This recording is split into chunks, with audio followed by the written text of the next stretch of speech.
Okay sir, एक again practice platform पे हम क्वेश्चन कर रहे हैं। Statement of profit and loss and other comprehensive income बनानी है। आप गिब्रार को की गब्बर को जो भी समझ लो सही है, एक ही है। वही वही वही गिब्राल्टर चपाटरी ए सर। 12 नंबर के लिए profit and loss and other comprehensive income बनानी है। मैंने और आपने अभी कंसोलिडेटेड एसओएफ भी रिवाइज की थी। अब हम सिंपल एसओपीएल और ओसीआई कर रहे हैं। सिंपल एसओपीएल और ओसीआई। 5 नंबर के लिए सोशी बनानी है, changes in equity, statement of changes in equity.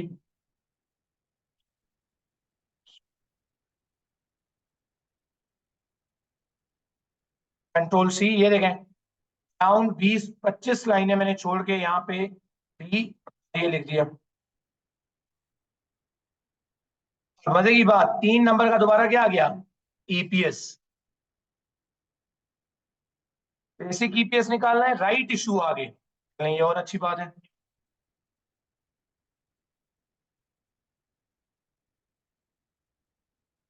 चलें, I think year and 31 October X3 है। शुरू कब हुआ होगा सर? अक्टूबर का अगला महीना कौन सा? नवंबर X2। ये बात याद रखनी है, सही है। एसओपीएल बनानी है। $30 कॉमन नहीं है, ये देखें हर बार पेपर में नहीं होता। $30 कॉमन नहीं है, यहाँ पे डॉलर आ गया।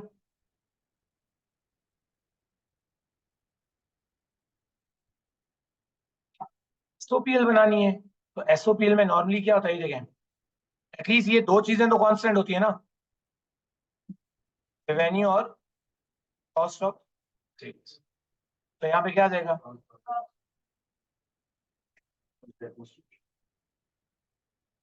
सही है। अब देखते हैं आया एडमिन और डिस्ट्रीब्यूशन एक्सपेंसेस अलग हैं, ये देखें नीचे पढ़ें।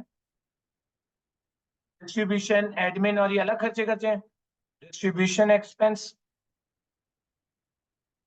एडमिनिस्ट्रेशन एक्सपेंसेस, अदर इनकम है उसको देखते हैं।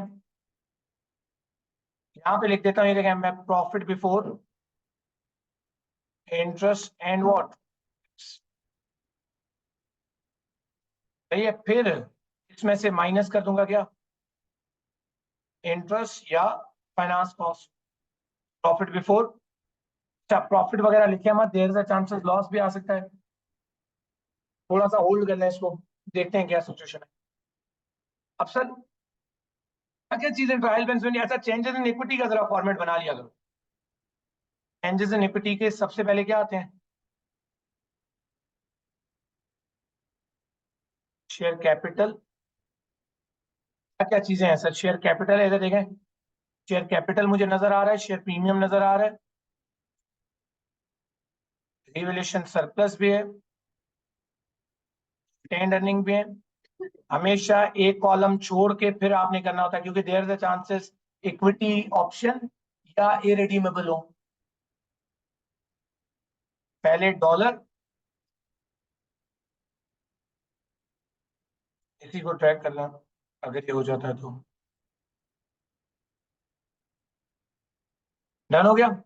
Opening balances 9 lakh. Number of share कितने हैं ये हमें देखने पड़ेंगे, क्योंकि देखा पार वैल्यू साथ नहीं लिखी हुई। 9 लाख, 5 लाख, 32,514। और फिर रिटेन अर्निंग कितने की है? 436,607।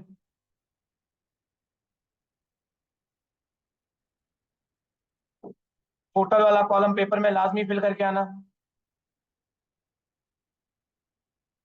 ओके, ओपनिंग हो गया। देखिए आपने ये 4 डेटा ट्रायल बैलेंस में से भी उठा लिए हैं, इनको आप हाईलाइट कर लिया करो या कुछ इस तरह कर लिया करो कि आपकी आसानी हो जाए कि कौन कौन सा डेटा हम यूज कर चुके हैं।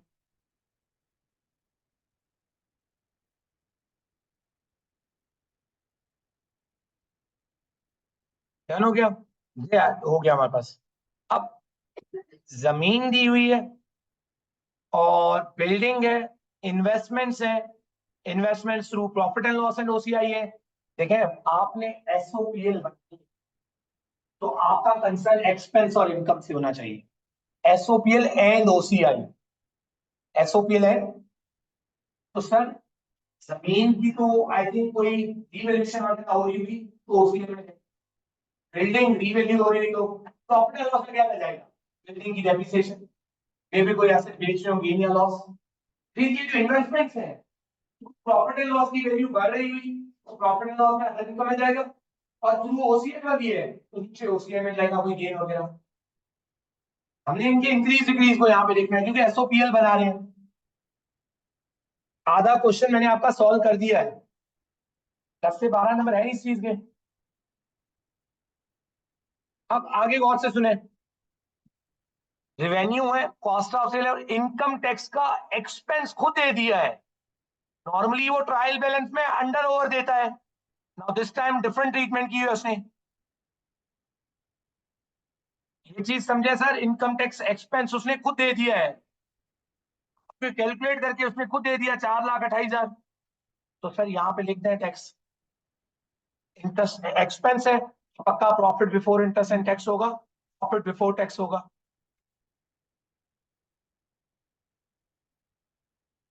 इसमें से क्या माइनस करोगे, कितने का टैक्स एक्सपेंस है, अंडर ओवर वगैरह खुद उसने कैलकुलेट करके आपको दे दिया। तो यहाँ पे आपका क्या आ जाएगा, प्रॉफिट फॉर द, लेकिन ओसीआई भी तो बनानी है, दोनों को ऐड करोगे तो यहाँ पे क्या आ जाएगी। अब ये कंप्लीट होगी तो 15 18 कितने नंबर है, 12 नंबर आई थिंक पूरे हो जाएंगे। देखते हैं क्या क्या एडजस्टमेंट्स हैं। जरा आसान आसान वाले कॉन्सेप्ट, आसान आसान वाले नोट्स ना, पेपर में थोड़ा स्मार्ट बनना है सर। पहला वाला जरा पढ़े या पहले वाले को होल्ड करें।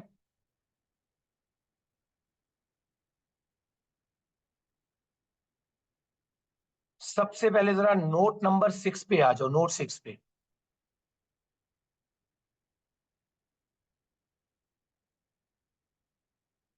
हमेशा जब भी सोशी का क्वेश्चन आएगा ना, एक लाइन है 2 लाइनें छोड़ के, क्योंकि कोई प्रायर पीरियड एरर होगा तो यहाँ पे सही होता है, अगर कोई प्रायर पीरियड एरर हुआ तो यहाँ पे सही होता है, के बाद आ जाते हैं क्या यहाँ पे। प्रायर पीरियड का एरर रिटेन अर्निंग को इम्पैक्ट करता है।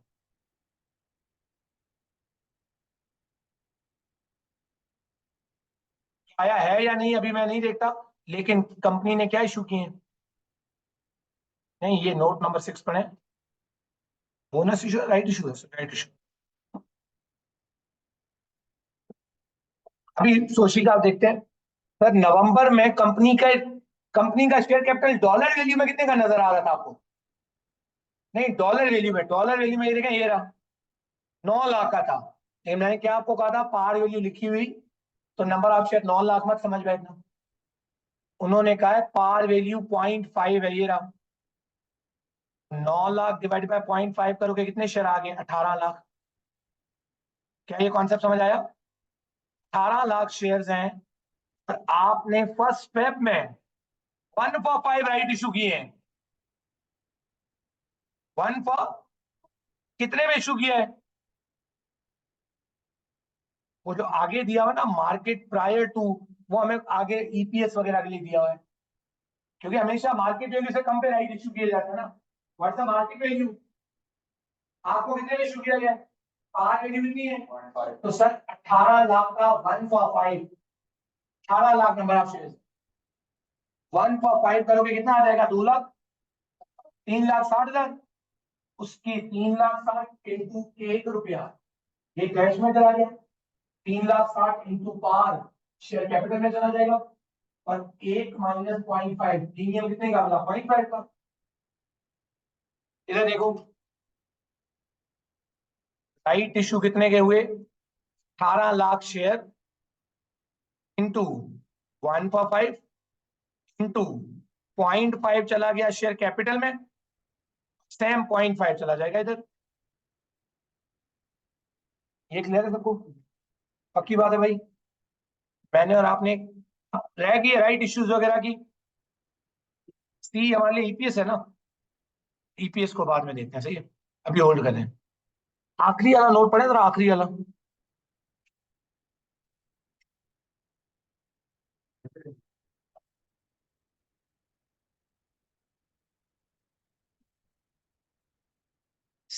जी जी, आखिरी वाला नोट पढ़े, बड़ा इंपॉर्टेंट है सर।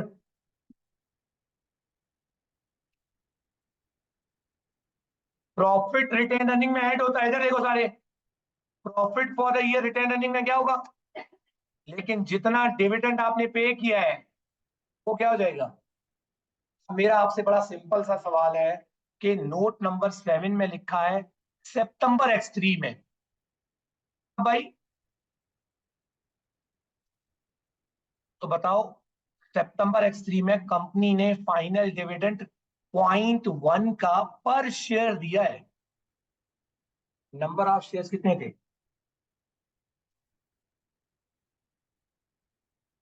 ऑल शेयर होल्डर्स का मतलब है साल के शुरू में शेयर कितने थे इस कंपनी के, 1/5, 3,60,000 आए थे, तो 21,60,000 शेयर पर शेयर दिए ना। ओपनिंग शेयर 18 लाख थे, और 1/5 राइट इशू कितना हो गया, 3 लाख। तो 18 लाख और 3,60,000 मिला के टोटल नंबर ऑफ शेयर कितने हो गए, इन 2.1 करें डिविडेंड आ जाएगा। ये देखें सर, डिविडेंड रिटेन अर्निंग में से माइनस होगा, -0.1 इंटू 18 लाख प्लस इस 18 लाख का 1/5। क्या ये सबको क्लियर है भाई, पक्की बात समझ आ गया, कोई मुश्किल तो नहीं है सर। चेंजेस इन इक्विटी के 3-4 नंबर आपके बन गए, एक नंबर इसका बन गया होगा, एक नंबर इसका बन गया होगा, 5 में भी इससे ज्यादा बन गया, 3 नंबर बन गया, शेयर कैपिटल और शेयर प्रीमियम के 2 नंबर हो। नोट नंबर 6 हो गया। मैं आसान आसान नोट्स जिनको हम जिन्हें हमें आता है सर। अब आगे क्या कह रहा है सर, आगे क्या कह रहा है कि सर, मैं रिपीट कर रहा हूं, हमें जितने भी कंपनी के शेयर्स है ना, नवंबर X2 में ऊपर वाला नोट पढ़ो, नवंबर में 18 लाख थे, फेब में हमने 1/5 बोनस इशू किए, 18 और 1/5 मिला के 3,60,000 वो थे, 21,60,000 हो गए। फर्स्ट फेब X3 के बाद ईयर एंड अक्टूबर है, सितंबर में डिक्लेयर किया है। तो सर आप उसने एंट्री गलत की है, पेड है, क्रेडिट कैश है, डेबिट सस्पेंस किया हुआ है, तो सस्पेंस वगैरह छोड़ दो, उसको आपको ताल्लुक नहीं है। आप अपनी रेलिवेंट चीज दिखा दो।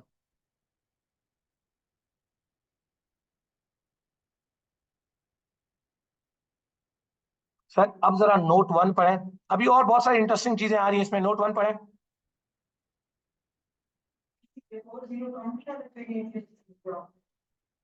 नहीं नहीं, 0.1 है ना लड़के। नहीं नहीं नहीं लड़के, अब देखो मैंने 18 लाख प्लस 3,60,000 इंटू $0.1, $3 कॉमन है ही नहीं ना। हमें नोट 1 पढ़े जरा, नोट 1 की क्या समझ आ रही है।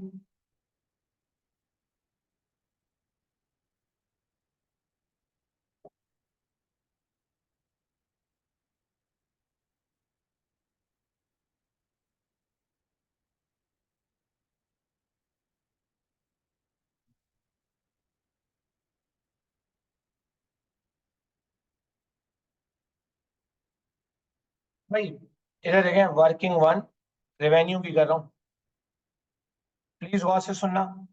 एज पर ट्रायल बैलेंस कितने का है रेवेन्यू, एज पर ट्रायल बैलेंस रेवेन्यू ये रहा, 37,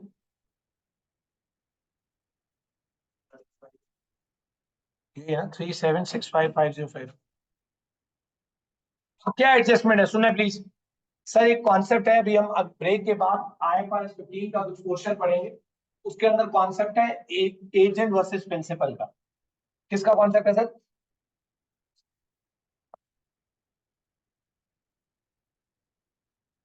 क्या है एजेंट वर्सेस प्रिंसिपल का कॉन्सेप्ट, कि sir if you are operating या let's say you are acting as a agent, for example ये पेन एक कंप्यूटर वाले बनाते हैं, लैपटॉप शॉप वाले, मेरा काम है इस पेन को उनकी दुकान से खरीद के दुकान से लेके कस्टमर तक पहुंचाना है। मेरा कस्टमर मेरा दोस्त एक ही, जिसने जो कल किया था। सुने आगे, सुने सुने सुने आगे। कस्टमर तक पहुंचाना, मुझे बताएं, आया मैंने रेवेन्यू पूरा रिकॉर्ड करना है या मेरी सिर्फ कमीशन है? अगर आप एज ए एजेंट एक्ट कर रहे हो तो आपके रेवेन्यू का पूरा ताल्लुक, आपने हमेशा अपना पोर्शन रेवेन्यू का रिकॉर्ड करना है। और मुझे बताओ, अगर मेरा अपना रेवेन्यू रिकॉर्ड करना, क्या ये मतलब प्रिंसिपल वो बन गया दुकानदार? मैं एक्ट कर रहा हूं एज एजेंट। प्रिंसिपल हमेशा ग्रॉस रेवेन्यू रिकॉर्ड करेगा, मैं सिर्फ अपने पोर्शन। और फिर मुझे बताओ, कॉस्ट ऑफ सेल किसको रिकॉर्ड करनी चाहिए? उस प्रोडक्ट की कॉस्ट किसकी है? प्रिंसिपल की है ना। अब नोट करें, 3,50,000 रुपए आपको मिले हैं अक्टूबर X3 में, और आप अरेंज कर रहे हो मेंटेनेंस सर्विसेज की, और आपने 350 को पूरा का पूरा रेवेन्यू लिख दिया। आप मेंटेनेंस नहीं दे रहे, थर्ड पार्टी मेंटेनेंस दे रही है। तो बताओ, क्या आपको 3,50,000 पूरा रिकॉर्ड करना चाहिए था या 12%? अब दो ऑप्शन है, उन्होंने 350 पूरा लिख दिया है, तो मेरा ऑप्शन है इस रेवेन्यू में से 350 माइनस करो और बाद में 350 का 12%। इसका आसान हल क्या है? 350 का 88%, 12% तो पड़ा रहना चाहिए ना। कितना ज्यादा रिकॉर्ड कर दिया, 100% पूरा रिकॉर्ड कर दिया है, हमारा तो 12% हिस्सा था। तो इधर देखें, प्रिंसिपल एजेंट रेवेन्यू एडजस्टमेंट, 350 का 88 माइनस कर दो, 3,50,000। ये सबको क्लियर है? 3,08,000, यही एडजस्टमेंट है बस। नोट 2 पढ़े।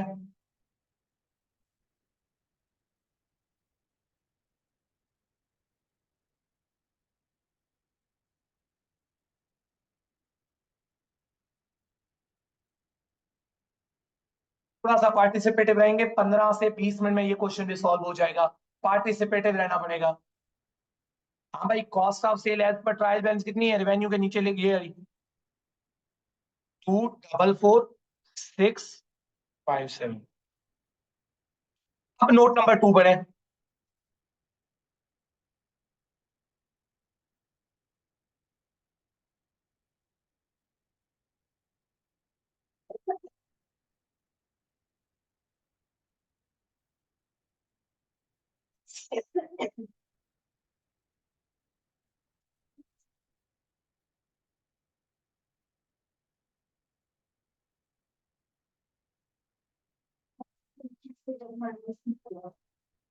नहीं, कॉस्ट ऑफ सेल में ऐड नहीं होना चाहिए, इन्वेंट्री में से माइनस नहीं किया ना। सुने, मेरी बात गौर से सुने। ऐसे एसपीएम हमने सेल की किसी कस्टमर को, उसकी सेल्स रिकॉर्ड, लेकिन उससे रिगार्डिंग जो प्रोडक्ट की कॉस्ट थी ना, वो लिखी नहीं,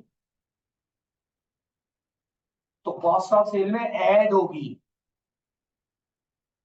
क्योंकि आपने नहीं लिखी ना, आप एक्सपेंस लिखोगे। अब सवाल है कि इसकी कॉस्ट कितनी थी, कितने की बेची थी चीज? 12,000। तो मार्कअप था, तो ये तो 130 है। कॉस्ट मार्कअप में आपकी 100% होती है, तो इंटू 100।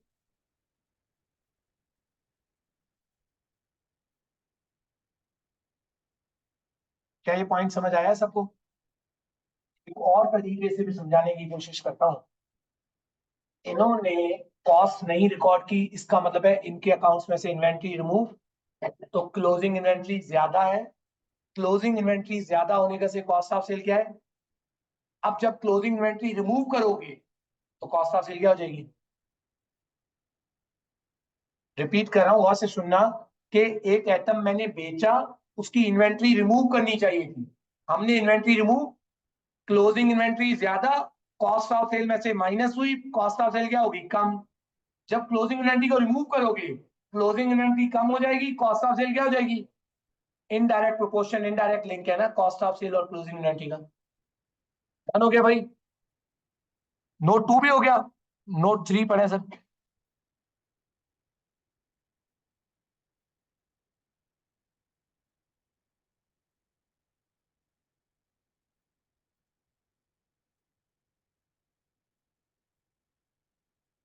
एक और वर्किंग यहाँ पे कर रहा हूँ, वर्किंग 3 एडमिनिस्ट्रेटिव एक्सपेंसेस की।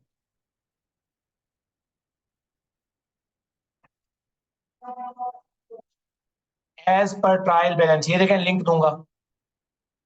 एडमिनिस्ट्रेटिव एक्सपेंसेस कितने के हैं, ये रहे 1,27,000।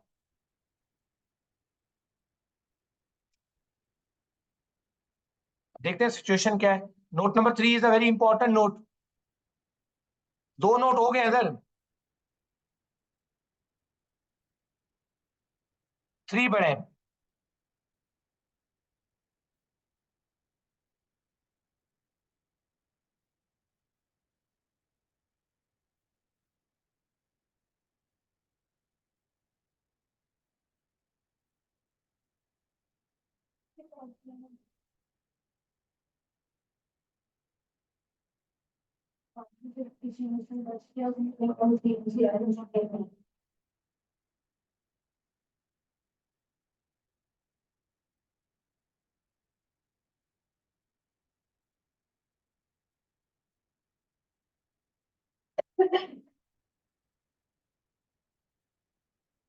सर इधर देखें, इनके पास ट्रायल बैलेंस में फेयर वैल्यू थ्रू इन्वेस्टमेंट्स, एक जरा वर्किंग समझना प्लीज, बड़ी इंपॉर्टेंट वर्किंग है, बड़ा इंपॉर्टेंट इन डेप्थ कॉन्सेप्ट है इसका।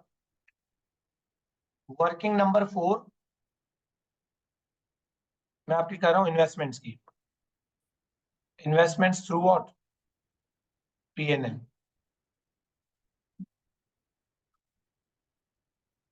Investment fair value through profit और टोटल इन्वेस्टमेंट आपको कितने की नजर आ रही है?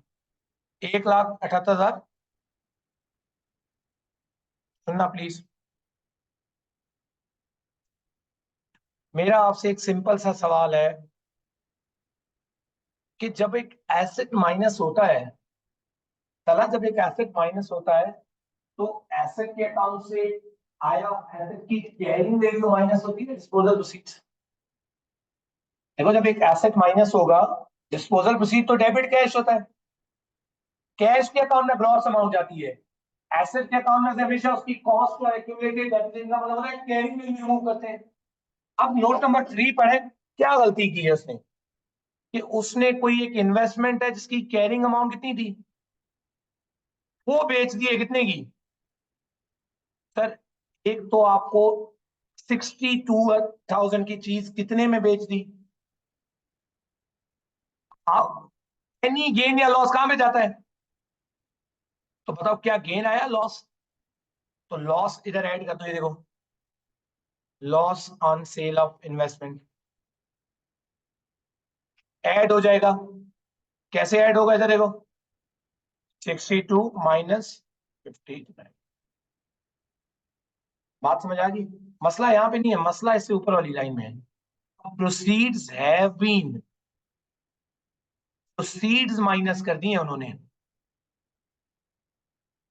इधर देखो, क्या इन्वेस्टमेंट के अकाउंट से, ये जो इन्वेस्टमेंट का अकाउंट है यहां से चीज माइनस होनी चाहिए ना, क्योंकि आपने बेच दी है। कितने की चीज थी वो? नहीं, चीज कितने की थी? तो 59 माइनस होना चाहिए थे 62। खुद देखो ना भाई, एसेट के अकाउंट में चीज 59 की पड़ी है तो उधर से तो 59 माइनस होना चाहिए था। इन्होंने क्या किया, ये देखो, sorry sorry sorry sorry, carrying amount 62 की है, बेचा 59 का है, तो हमारे अकाउंट से तो कैरिंग अमाउंट माइनस होनी चाहिए 62 की, लेकिन उन्होंने कितने माइनस किए हैं? उन्होंने सिर्फ 59 माइनस किया है। तो और कितने माइनस करोगे यहाँ पे?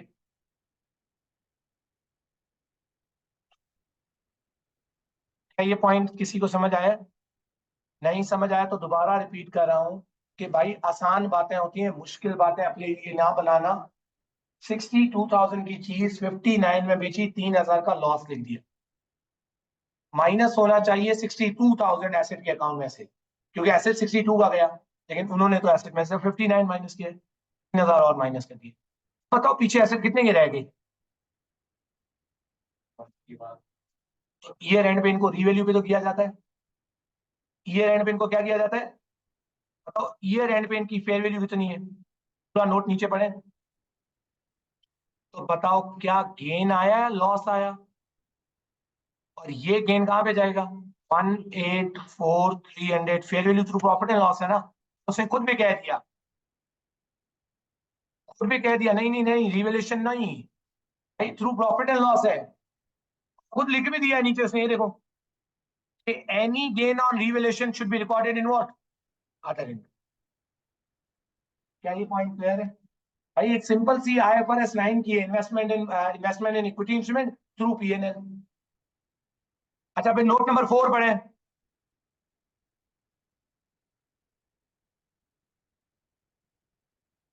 ये भी एक बहुत इंपॉर्टेंट है, वर्किंग नंबर 5 कर रहा हूं, देखना प्लीज। यार ये बेसिक कॉन्सेप्ट है, घुमा फिरा के पूछता है बस। Working 5, investment in what, fair value through. बताओ एज पर ट्रायल बैलेंस इन इन्वेस्टमेंट्स की वैल्यू कितनी है, समझना प्लीज। अगेन एक बेहतरीन क्वेश्चन है, investment fair value through OCI की वैल्यू कितनी है? 1 लाख एज पर ट्रायल बैलेंस। अच्छा ये अदर इनकम वाली बात याद रखना, प्रॉफिट एंड लॉस में अदर इनकम ऐड करेंगे 8900 बाद में। नोट पढ़े जरा, नोट नंबर 4।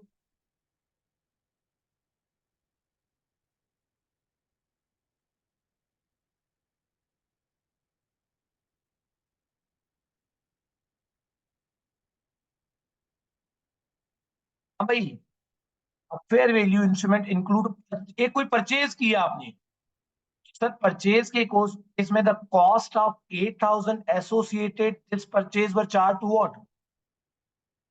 मेरा आपसे सवाल है सिंपल सा, IFRS 9 कहता है अहमद कि जब आप फेयर वैल्यू थ्रू OCI चीजें लेके जाते हो, क्या ट्रांजैक्शन कॉस्ट को एक्सपेंस आउट होना चाहिए, एसेट की कॉस्ट में ऐड होना चाहिए? ट्रांजैक्शन कॉस्ट को फेयर वैल्यू थ्रू OCI में ट्रांजैक्शन कॉस्ट को एसेट की कॉस्ट में, इन्होंने क्या कर दिया है, इन्होंने तो इसको रिवेन्यू, कैपिटल एक्सपेंडिचर को रिवेन्यू ट्रीट कर दिया है। और उस खर्चे को कहां पे लिखा है? एडमिन में। तो 8,000 वहां से माइनस कर दो, इसको 8,000 यहाँ पे एसेट ऐड कर दो। ये देखें, ट्रांजैक्शन कॉस्ट एसेट रिकॉर्ड होनी चाहिए, रिकॉर्ड कर दिया, लेकिन उन्होंने उसको क्या लिखा हुआ है? एक्सपेंस। कहां पे? ऑपरेटिंग एक्सपेंस में। तो ये देखो यहां से 8,000 माइनस हो गए।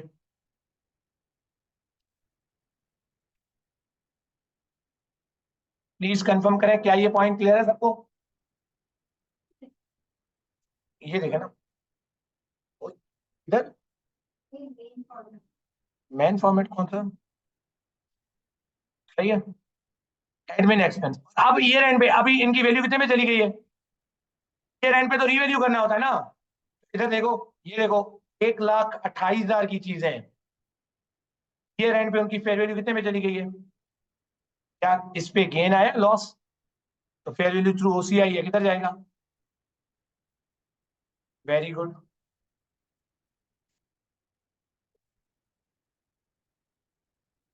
3,250 का लॉस कहां पे जाएगा? OCI में। समझ आ गई बात? आगे चेंजेस इन इक्विटी में भी जाएगा सर, रिवैल्यूएशन वाले में।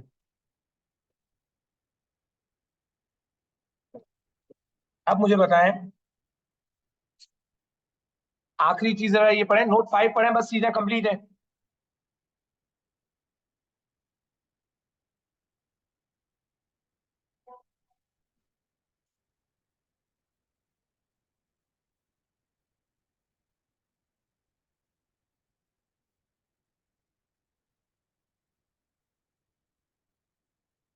अहमद और इधर अहमद समझो प्लीज।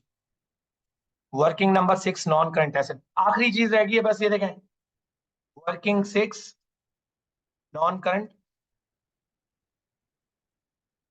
सर एज पर ट्रायल बैलेंस क्या क्या एसेट्स हैं आपके पास? एक बार ट्रायल बैलेंस में देखें, दो ही चीजें तो रह गई हैं, देखें बाकी सब कुछ हो गया है। लैंड की कैरिंग अमाउंट साल के एंड में ही, जमीन की कैरिंग अमाउंट दी हुई है साल के एंड पे ही 8 लाख की। बिल्डिंग की भी, तो इसका मतलब है उन्होंने इस साल डेप्रीसिएशन पूरे साल की ऑलरेडी चार्ज कर दी है। पेपर में याद रखना, अगर साल के शुरू की एसेट्स की कैरिंग वैल्यू दी होती है तो इसका मतलब है क्या? साल के एंड की कैरिंग वैल्यू दी है, इसका मतलब है ऑलरेडी उन्होंने डेप्रीसिएशन चार्ज कर दी है। अब बताओ ईयर एंड पे सिचुएशन क्या है, नोट नंबर 5 में। फेयर वैल्यू पे पहली बार रीवैल्यू कर रहा है। जमीन की फेयर वैल्यू कितनी है? 1 मिलियन। कितने का गेन आ गया? पहली बार रीवैल्यू करा, सारा का सारा गेन कहाँ जाएगा? और बिल्डिंग का बताओ।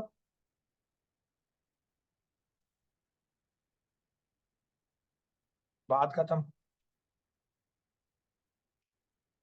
उसने खुद कह दिया डेफर्ड टैक्स को इग्नोर करना है। नो एडजस्ट नहीं, बल्कि है डेफर्ड टैक्स। नो है, बल्कि है sorry. No adjustment has been made to reflect the revaluation are the. अब रिवैल्यूएशन रिकॉर्ड कर दी। टोटल रिवैल्यूएशन गेन कितने का आया?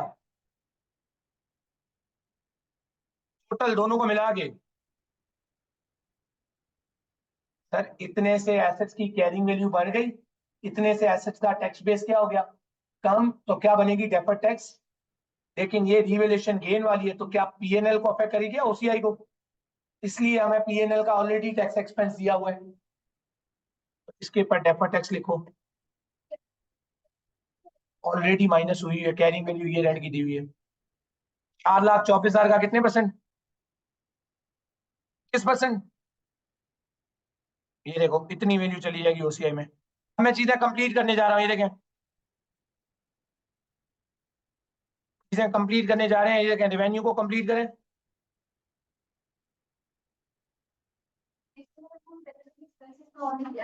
क्योंकि ये रेंट की कैरिंग वैल्यू दी है ना, ये देखो ना लड़की। ये रेंट की कैरिंग वैल्यूज दी है ना, साल के शुरू की कैरिंग वैल्यू होंगी, तो इनका मतलब एसेट अभी तक एप्रिशिएट ऑलरेडी हुए हुए हैं। थोड़ा सा काम आसान कर दिया ना, 12 नंबर में आपसे बहुत सारे काम ऑलरेडी उसने करवा दिए।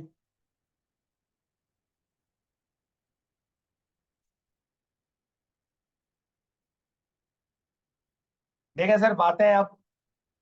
ये रेवेन्यू एक 0.5 नंबर एक फ्री का है, 0.5 या 1 नंबर इसमें से फ्री का है।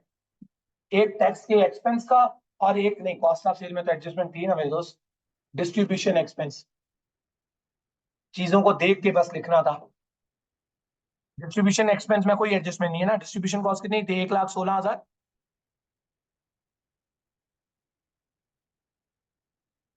एडमिन एक्सपेंस ये रहे, लिंक दे रहा है एडमिन एक्सपेंस का। ये एडमिन एक्सपेंस आ गए। रिवेन्यू को रिवेन्यू का लिंक दे रहे हैं, ये रिवेन्यू का लिंक आ गया। ये कॉस्ट ऑफ सेल माइनस हो गई। अब क्या आ गया सर आपके पास? इसमें से अदर इनकम आती है यहाँ पे। अदर इनकम ट्रायल बैलेंस में कितने की है? क्या देखो सारे ट्रायल बैलेंस में कितने की है? 15,157 प्लस वो जो fair value through profit and loss वाली थी, वो भी तो ऐड करनी थी ना, ये वाली। ये जो अदर इनकम लिखी थी देखो, 8,900 का गेन जो आया था। समझ आया? सर पीएनएल कंप्लीट हो गई है। इंटरेस्ट है ही नहीं कोई, तो इसको रिमूव कर दो, इसको भी रिमूव कर दो। ये प्रॉफिट बिफोर टैक्स आ गए। फॉर्मूला सही लगाना, ग्रॉस प्रॉफिट तक लगाना। इसमें से प्रॉफिट फॉर द ईयर आ गए। ओसीआई में दो चीजें हैं। एक, ओसीआई में रिवैल्यूएशन गेन है, नेट ऑफ करके आएगा रिवैल्यूएशन गेन। वही जो आपने डेफर्ड टैक्स के बाद वाला लिखा हुआ है, ये रहा। रिवैल्यूएशन गेन दोनों एसेट्स पे कितने का आया था? 4,24,000 का, जिसमें से डेफर्ड टैक्स माइनस करने के बाद वाली अमाउंट। और दूसरा, fair value through invest loss भी तो था। और वो लॉस कितने का था? लॉस माइनस साइन में आएगा, 3,250 का। ये रहा। इनको बाहर वाले कॉलम में लिखते तो आपके पास टोटल कॉम्प्रिहेंसिव इनकम बन जाती 6,90,552 के आपके पास ये बन गई। इधर देखें, 5 नंबर ये भी पूरे कर दें। प्रायर पीरियड एरर कोई भी नहीं है। Profit for the year retain earning में लेके जाएं। Profit for the year, profit for the year retain earning में गया। रीवैल्यूएशन रिजर्व में दो चीजें जाएंगी, ये देखें। एक रिवैल्यूएशन गेन जाएगा, एक लॉस ऑन इन्वेस्टमेंट।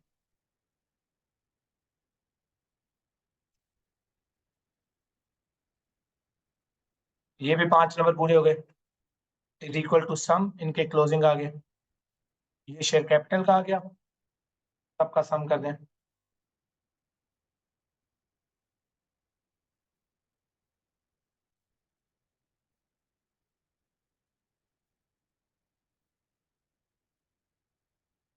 क्या ये क्लियर है भाई? 10,08,000 उसके आ गए, आपके पास 6,80,000 आ गए, और आपके पास उसके अलावा आपके पास इन्वेस्टमेंट्स का आ गया, और उसने अलग से भी रिकॉर्ड कर दिया, सही है, दोनों को ऐड करके, और 579 वो हो गया। डन हो गया भाई। वैसे रिवैल्यूएशन सरप्लस अलग अलग भी बना सकते हो, अलग अलग ही बनता है, क्योंकि ये जो रिवैल्यूएशन सरप्लस है ये इन्वेस्टमेंट्स का अलग अलग बना लो, वरना इकट्ठा बना लो, कोई फर्क नहीं पड़ रहा। 12 नंबर पीएनएल के थे, 5 नंबर सोशी के थे, 17 हो गए। 3 नंबर किस चीज के थे? ईपीएस में पटोश, अब ये वाला लोगे, ये प्रॉफिट फॉर द ईयर ये वाला लोगे। इधर देखें सारे, बेसिक ईपीएस निकालना है, पटोश प्रॉफिट फॉर द ईयर लोगे, लिंक दे रहे हैं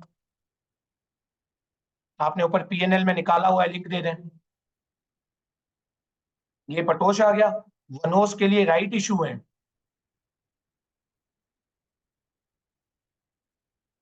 ये शुरू हुआ था 1 नवंबर पे। ये शुरू कब हुआ था? Date, description, number of shares, section, time, वनोस। इधर देखो सर, 3 नंबर है, टाइम जाया मत करना इसमें।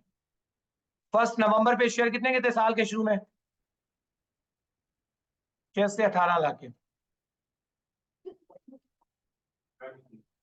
हाँ, सॉरी, ओके, ओपनिंग आ गए।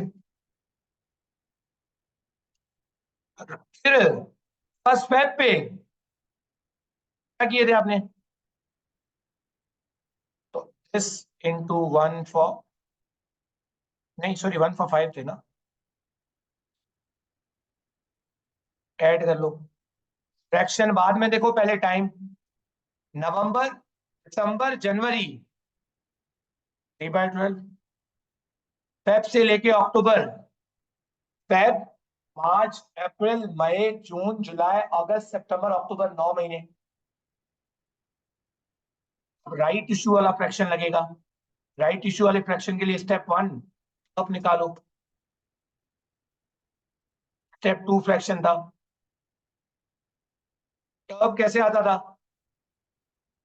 Market value of all shares divide by आपके पास, देखें सारे, बताओ 1 फॉर 5 राइट इशू है ना, 1 for 5। Sir, market price right issue से पहले कितने की थी? इसका मतलब इधर देखो, टर्प निकालना, इधर देखो, 5 शेयर थे, उनकी वैल्यू क्या थी? एक की 1 पॉइंट, एक, तो नंबर ऑफ शेयर कितने हो गए? 6, और ये तो 1 रुपए पे हुआ था, तो 5 इंटू 1.6, 1 इंटू 1, 1 रुपया, 9 डिवाइड बाय 5 करोगे तो टर्प आ जाएगा 6, सॉरी। तो क्या था? वो फ्रैक्शन क्या था? Market value before issue which is 1.6 divide by TERP 1.5, 1.6 divided by 1.5, बात खत्म। इस into 1.6 divide by 1.5 into 3 by, और 21,60,000 को सिंपली 9/12 कर लेना। ये वनोस आ गया, इस वनोस को यहाँ पे पुट करें, बेसिक ईपीएस आ गया, दिस फटोश डिवाइड बाय दिस 17.087 का आपके पास अराउंड ईपीएस है जी। रीस्टेट करने का कहा है उसने, मैं